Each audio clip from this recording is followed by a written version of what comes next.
अस्सलाम वालेकुम नाजरीन, आप देख रहे हैं आईएनएन चैनल। मैं हूं शेख अहमद अली। इस न्यूज बुलेटिन में आइए नजर डालते हैं दिन भर की बड़ी खबरों पर। सदर प्रदेश कांग्रेस कमेटी रेवंत रेड्डी ने इल्जाम लगाया कि तेलंगाना पब्लिक सर्विस कमीशन के इम्तिहानी पर्चों के लीक के पसे पर्दा वजीर आईटी तारक रामाराव का पीए तिरुपति का हाथ है। उन्होंने कामारेड्डी जिले के गांधारी इलाके में भूख हड़ताल के आगाज के बाद इल्जाम लगाया कि तिरुपति और इस मामले का मुलजिम राजशेखर रेड्डी दोनों का ताल्लुक पड़ोसी मौजूदा से है। रेवंत रेड्डी ने कहा कि मुलजिम राजशेखर रेड्डी केटीआर के पीए तिरुपति की सिफारिश पर पब्लिक सर्विस कमीशन में मुलाजिमत हासिल कर सका।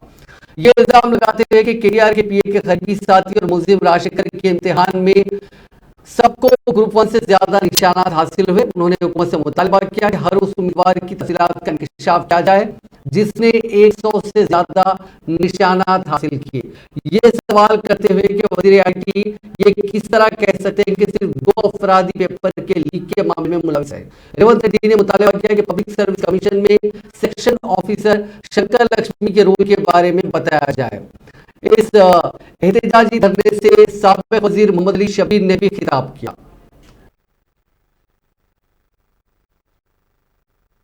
మన కుటుంబం కాంగ్రెస్ కుటుంబం ఇంత వివక్షలు ఉన్నాయి।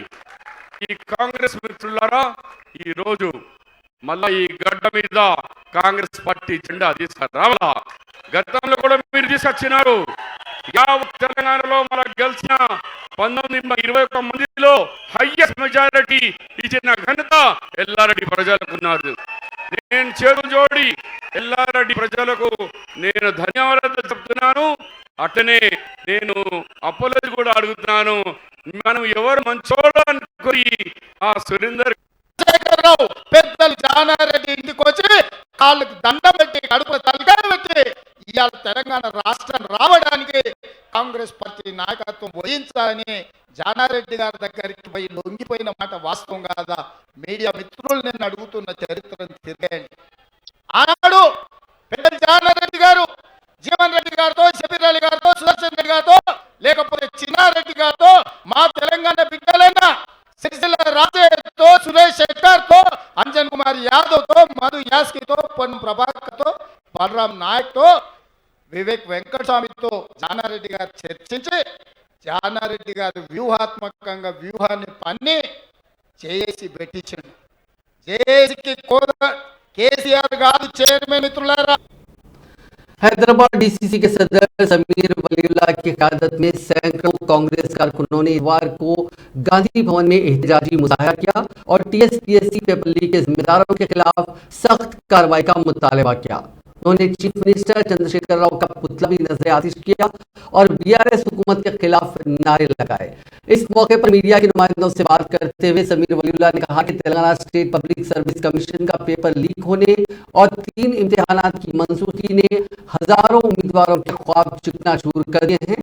उन्होंने कहा कि उम्मीदवारों ने इम्तिहानात में कामयाबी हासिल करने के लिए महीनों मेहनत की थी, इस उम्मीद में कि वो सरकारी मुलाजिमत हासिल कर सकेंगे। ताहम टीएसपीएससी की मुजरिमाना गफलत और केसीआर हुकूमत के सुस्त रवैये की वजह से सवालिया पर्चों का अफशा हुआ, जिसके नतीजे में लाखों तुलबा की मेहनत रायगा गई।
आज हम सब यहाँ गांधी भवन पे जो तेलंगाना स्टेट सर्विस कमीशन का पेपर लीक हुआ उसके लिए हम धरना देने यहाँ पे जमा हुए हैं।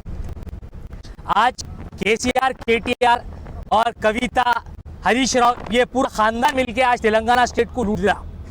तेलंगाना को लूट लिए खानदान, एक ही खानदान मिलके तेलंगाना को लूट लिया। जो दिल में आ रहा तेलंगाना का बेच दे रहे, जो दिल में आया कर दे रहे। यहाँ पे कोई हुकूमत नहीं रह गई, यहाँ पे खाली खानदान की हुकूमत रह गई।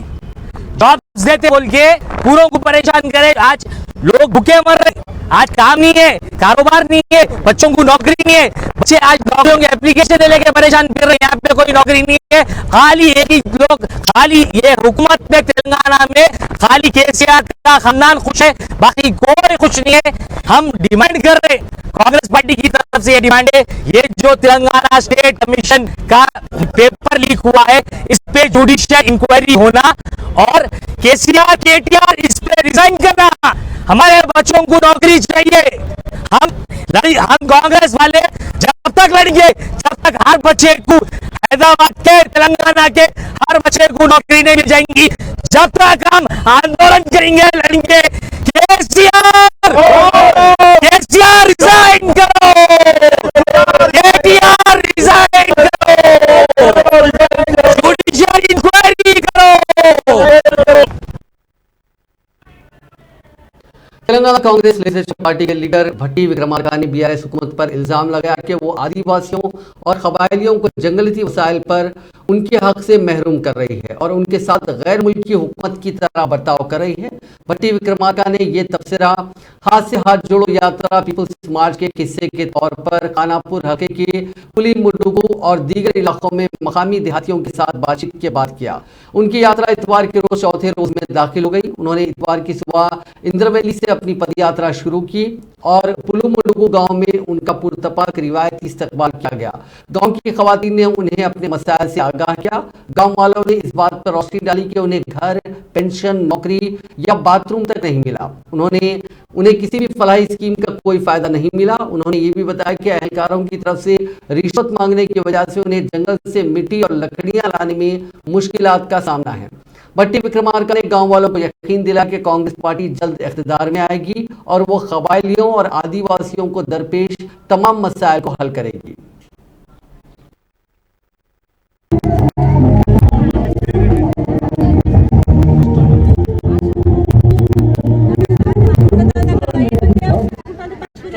రాజమండ్రి ఆశ్రమం 100 సంవత్సరాలు పైబడి ఇక్కడ కొండలు వేసుకుంటూ వాళ్ళు జీవనం సాగిస్తున్నారు. ఈ అడవిలో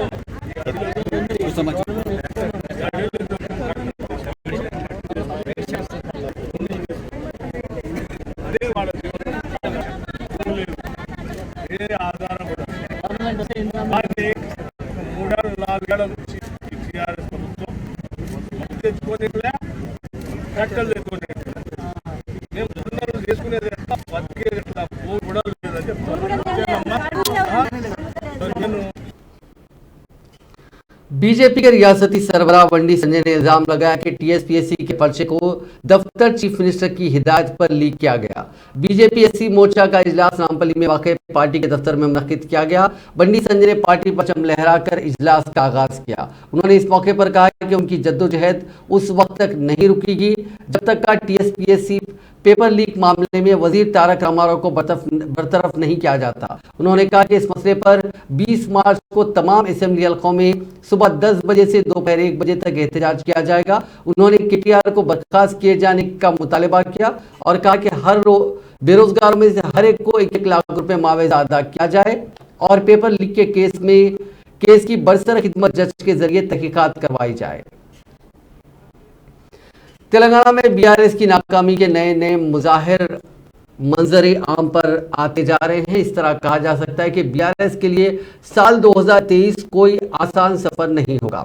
ताज़ा तौर पर टीएसपीएससी के कई इम्तिहानात के पर्चे लीक हो गए। इस पूरे मामले में बीआरएस हुकूमत ने पहले तो खामोशी अख्तियार की और जब हालात काबू से बाहर होते हुए देखे तो कमजोर बयानात के साथ सामने आ गई। प्रवीण लीक्स के इस मामले को सिर्फ 2 अफराद तक महदूद करने की कोशिश की जा रही है। इस मामले पर रियासत भर के लाखों नौजवानों और तुलबा में शदीद गम गुस्सा और बेचैनी देखी जा रही है। कई मामलात में तेलंगाना को दीगर रियासतों से आगे बताने वाली बीआरएस हुकूमत को पेपर लीक की शक्ल में जबरदस्त धक्का लगा है। पिछले कई वर्षों से मुख्तलिफ रियासतों में पेपर लीक के मामला सामने आए और अफसोस के साथ तेलंगाना भी ऐसी रियासतों की फहरिस्त में शामिल हो गई। लेकिन इस मामले पर यहाँ की सियासत ने जबरदस्त गर्मी देखी है। इसकी बुनियादी वजह यह है कि ये बेरोजगार नौजवानों को मुलाजिमतें दरअसल तेलंगाना के 3 बड़े और अहम तरीन बुनियादी मुतालबात में शामिल हैं।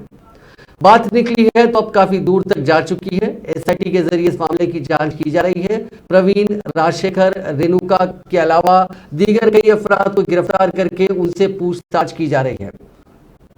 टीएसपीएससी पर तुलबा को काफी एतमाद था, वो अब पूरी तरह चुकनाचूर हो गया है। ताहाल 4 या 5 इम्तिहानात के पर्चों के लीक होने की इत्तला है।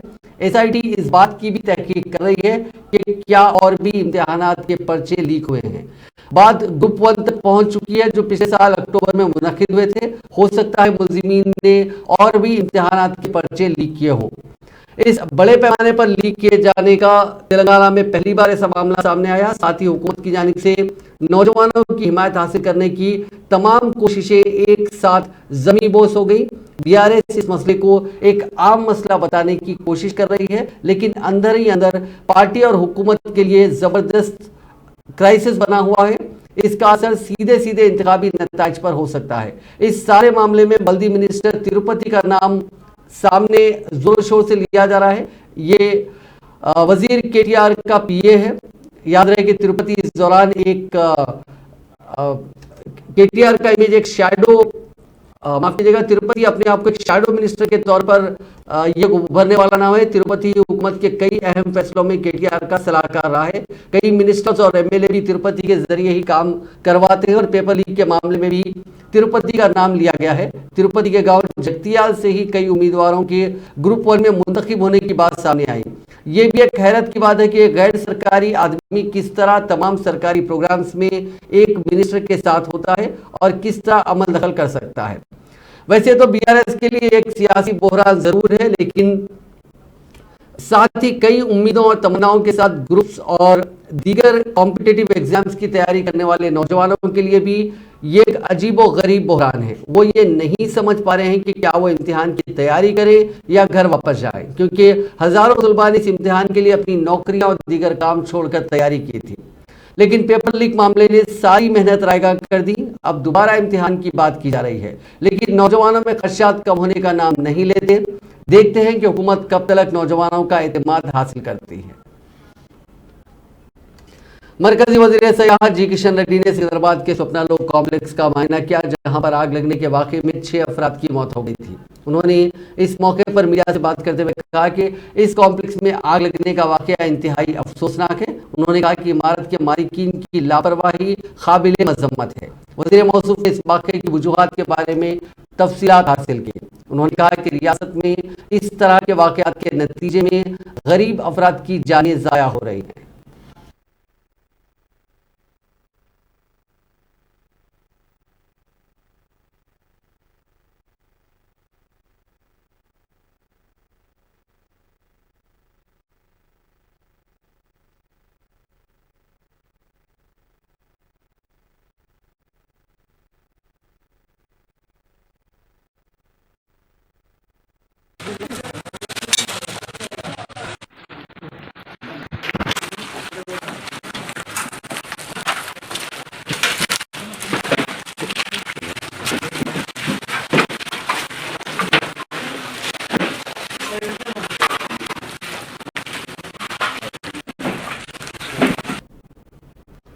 हैदराबाद समेत तेलंगाना के दीगर इलाकों में वक्फे से बारिश का सिलसिला जारी है। महकमे मौसमियात ने कहा है कि आइंदा 24 घंटों के दौरान अजला, आदिलाबाद, मंचिर्याल, पेद्दापल्ली, जयशंकर, भोपालपल्ली, मुलुक, भद्रादरी, कोत्तगुडम, खम्मम, नलगुंडा, वरंगल, हनमकुंडा, जनगांव, याददी, भुंगीर और रंगारेड्डी के बाज़ मकामात पर 30 से 40 किलोमीटर फी घंटे की रफ्तार से तूफानी हवाएं और गरज और चमक के साथ बारिश का इम्कान है। महकमे मौसमियात ने कहा कि इसी अरसे के दौरान रियासत के बकिया अजला के बाज़ मकामात पर गरज और चमक के साथ बारिश का इम्कान है। महकमे ने कहा कि गुज़िश्ता 24 घंटों के दौरान भद्रादरी, कोत्तगुडम और दीगर अजला में बाज़ मकामात पर शदीद बारिश हुई। मुलुक ज़िले के वेंकटपुरम और महबूबाबाद ज़िले के गारला में हर जगह 10 सेंटीमीटर बारिश हुई।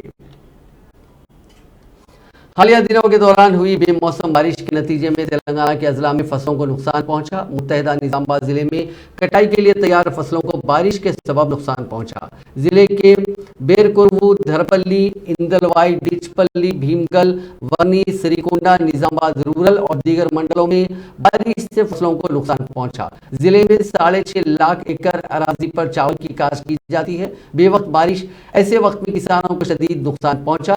शदीद तूफानी हवाओं की वजह से सूरज, मकई, जवार के बीज जमीन पर गिरे हैं। वरंगल जिले में गरज और चमक के साथ बारिश से कई मकामात पर दरख्त और बिजली के खंभे गिर गए और आम जिंदगी महफूज हो गई।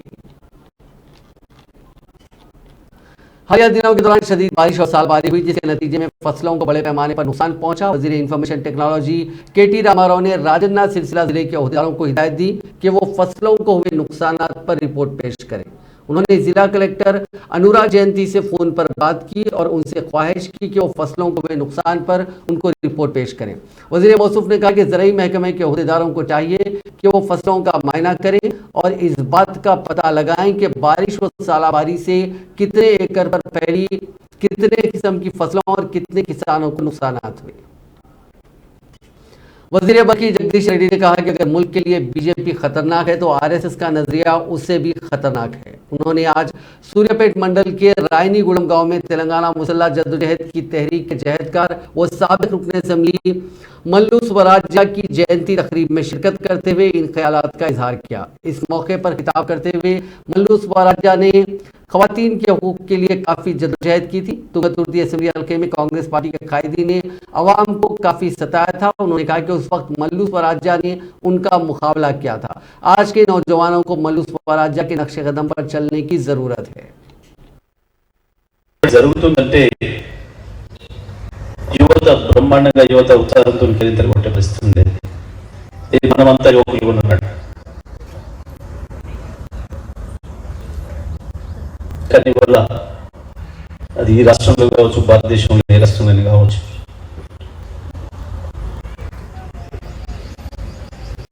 అక్కడ టెక్నాలజీ వచ్చి నిజమే ఇప్పుడు ఏం కావాలి, ఇప్పుడు స్వరాజ్యాన్ని ఎందుకు స్మరించుకోవాలి, ఏం అవసరం,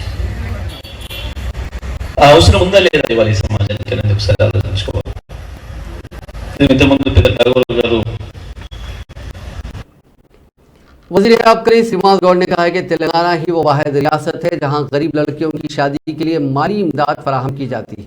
मुल्क की किसी भी रियासत में गरीब नादार लड़कियों की शादियों पर तेलंगाना की तर्ज पर माली इमदाद नहीं दी जाती, लेकिन चंद्रशेखर राव हुकूमत शादी मुबारक और कल्याण लक्ष्मी स्कीम के तहत 1,01,16 रुपए की माली इमदाद फराहम कर रही है। पेशरफ हुकूमत गरीब लड़कियों की शादी के लिए 1 रुपया भी माली इमदाद फराहम नहीं करती थी, लेकिन चीफ मिनिस्टर KCR ने अलहदा रियासत तेलंगाना की तहरीक के दौरान रियासत के गाँव फिरते हुए मुख्तलिफ तबकात के अवाम की माशी हालत मालूम की। बाद रियासत की तश्कील TRS के इक़्तिदार में आने के बाद चीफ मिनिस्टर KCR ने गरीब लड़कियों की शादी पर माली इमदाद फराहम करने कल्याण लक्ष्मी और शादी मुबारक स्कीम को मुतारिफ किया था, जिसके जरिए अब तक लाखों लड़कियों की शादियों पर सैकड़ों करोड़ रुपयों की माली इमदाद फराहम की गई।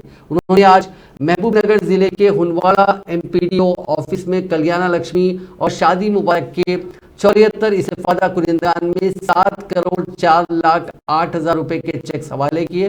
उन्होंने कहा कि अब तक शादी मुबारक और कल्याण लक्ष्मी स्कीम के तहत सिर्फ हुनवाड़ा मंडल में ही 292 करोड़ रुपए के चेक तकसीम किए गए।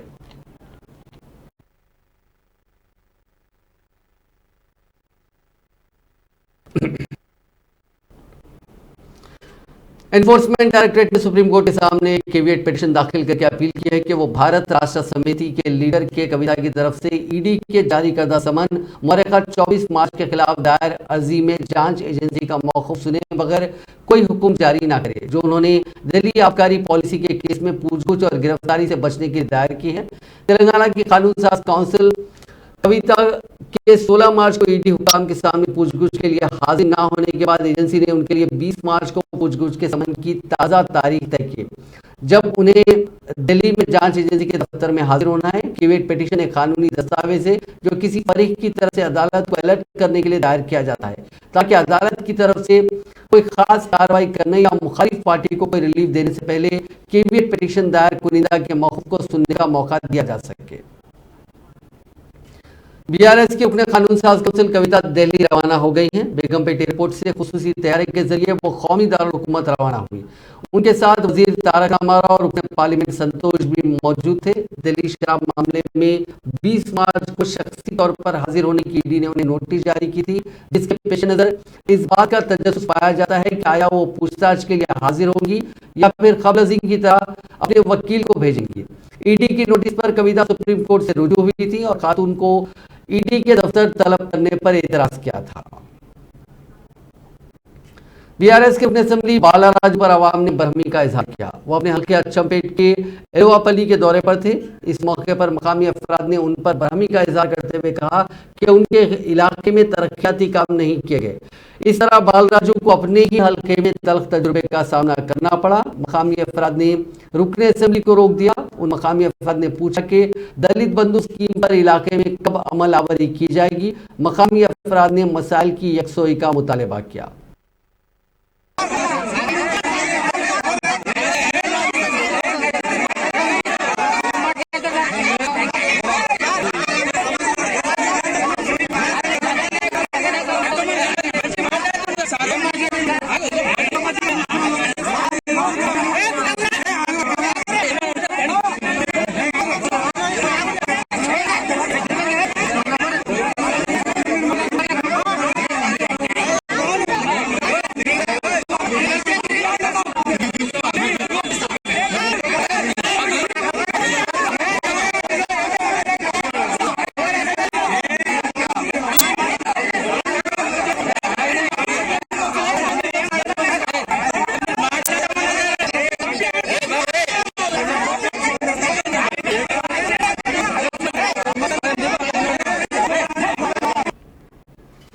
यूट्यूबर 3 मार्च मल्लाना के क्यू न्यूज चैनल के दफ्तर पर हमला किया गया। तकरीबन 25 नामालूम अफराद इस हमले में शामिल थे। दोपहर तकरीबन 1 बजे पीरजादी बुड़ा में वाक़ दफ्तर पहुंचकर नामालूम अफराद ने फर्नीचर को नुकसान पहुंचाया।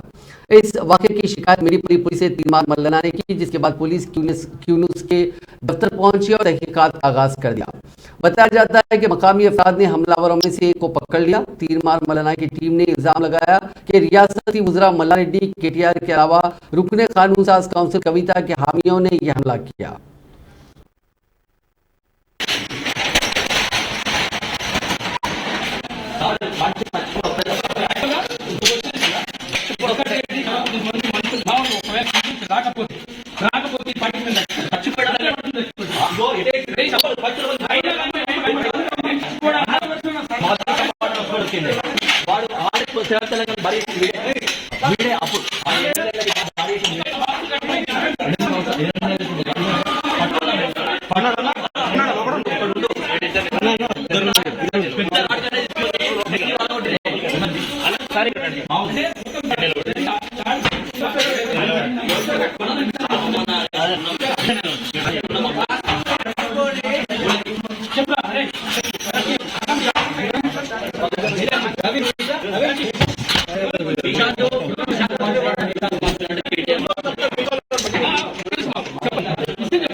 विजयवाड़ा के इब्राहिमपट्टनम में वाक़े doctor Narla ताताराव thermal power station यानी NTTPCS की लिफ्ट के गिर पड़ने के नतीजे में 2 मजदूर हलाक हो गए।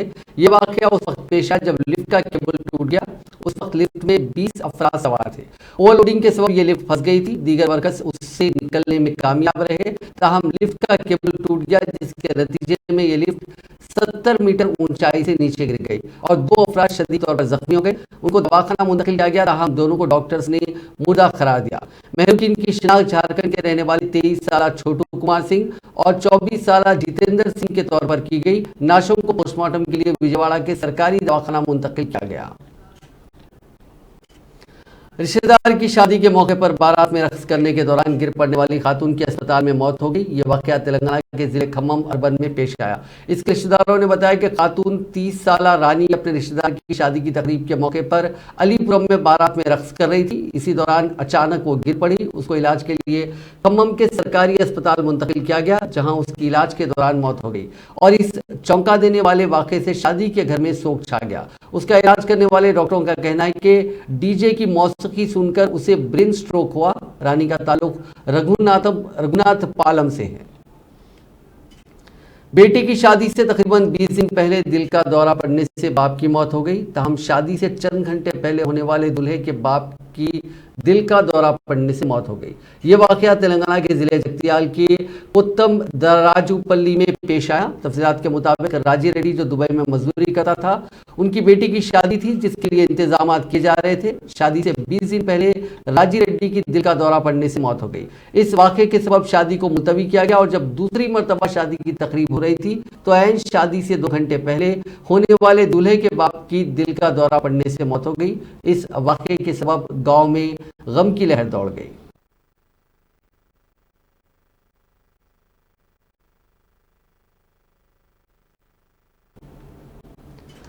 लंगर हाउस पुलिस ने गांजा स्मगलिंग करने वालों को गिरफ्तार किया।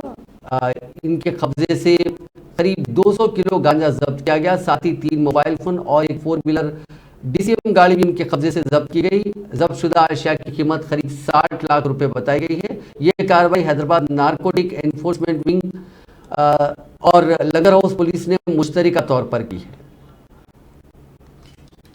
काकीनाडा जिले में आरटीसी बस उलट गई। इस हादसे में बस में सवार मुसाफिरीन में से 15 मुसाफिरीन जख्मी हो गए। यह हादसा जिले के तोनी के करीब उस वक्त पेश आया जब विजयवाड़ा से पार्वतीपुरम की सिम जाने वाली इस बस के ड्राइवर ने उसका तवाजुन खो दिया और ये बस उलट गई। ऐनी शाहिदी ने बताया कि इस हादसे में बस के तकरीबन 15 मुसाफिरीन जख्मी हो गए। जख्मियों को इलाज के लिए करीबी अस्पताल मुंतकिल किया गया। पुलिस ने इस सिलसिले में एक मामला दर्ज कर लिया और इस रूट को ट्रैफिक के लिए बहाल किया।